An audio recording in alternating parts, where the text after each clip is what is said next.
John McCain didn't get the funeral that he wanted. He got the funeral that he deserved. Yeah. He got the funeral that he earned through more than 60 years of service and sacrifice and pain for this country. Something that Donald Trump would know nothing about, because for more than 70 years, it's been all about Trump for him.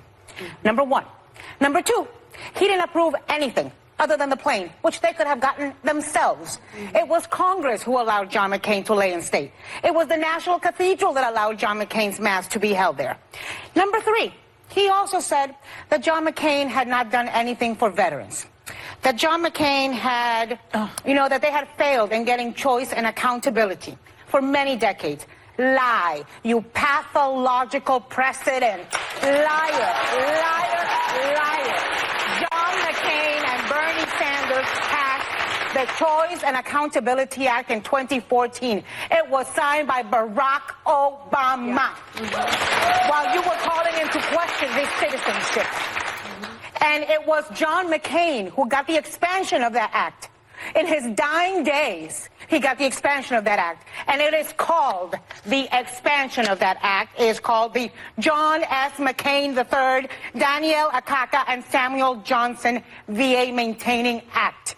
3 veterans who served while you were pretending you had bone spurs. So let's remember that.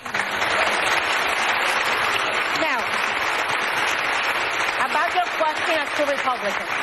The reason they are not speaking is because they're spineless and because they're afraid of this man. I have, all this week, heard about people and seen people going on TV and people making statements about their good friend, John McCain. The man they revered, John McCain. National hero, John McCain. But most of them, with some notable exceptions, like Mitt Romney and Johnny Isakson, have been too damn cowardly to call out the guy making the attacks. That's true. So they are enabling him. The silence and complicity of the Republican Party is enabling Donald Trump, cheapening the White House and the presidency. The history books will reflect that. I hope that they're thinking about that. And if every time he talks about it, we need to call it out. It's awkward for you. It's painful for you.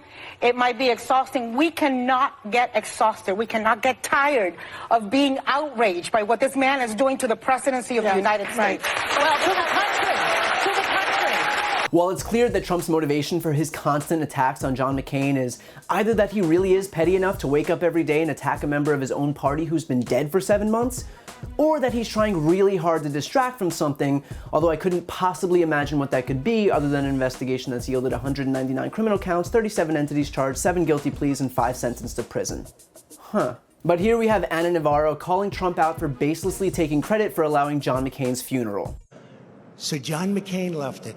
I endorsed him at his request, and I gave him the kind of funeral that he wanted, which as president I had to approve. Except that's not true, because the National Cathedral where McCain's funeral was held said that only state funerals for former presidents involved any consultation with government officials. And even then, no funeral whatsoever requires the president's approval. In fact, Trump wasn't even invited to McCain's funeral, so his involvement with the guy should have ended the day he died. Unless he's still bitter about not getting the invite, but I mean...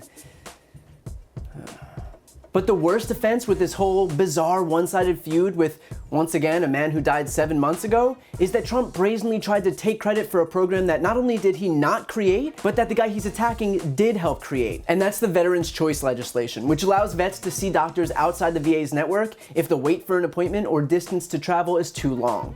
McCain didn't get the job done for our great vets and the VA, and they knew it. That's why when I had my dispute with him, I had such incredible support from the vets and from the military. The vets were on my side because I got the job done. I got choice, and I got accountability. Accountability meaning somebody mistreats our vets. For 45 years they were trying. They mistreat our vets. And we say, hey, you're fired, get out. Can't mistreat our vets. They never got it done. And choice, for years and years, decades, they wanted to get choice. You know what choice is? You're a military person. You're one of our great people. To me, one of the great people. For many decades, they couldn't get it done. It was never done. I got it 5 months ago. I got it done. Choice. Instead of waiting in line, a vet fought for us. fought in these tanks, fought for us. Instead of waiting in line for 2 days, 2 weeks, 2 months, people waiting online, they're not very sick. By the time they see a doctor, they're terminally ill. We gave them choice. If you have to wait for any extended period of time, you go outside, you go to a local doctor, we pay the bill, you get yourself better, go home to your family. And we got it passed, we got it done.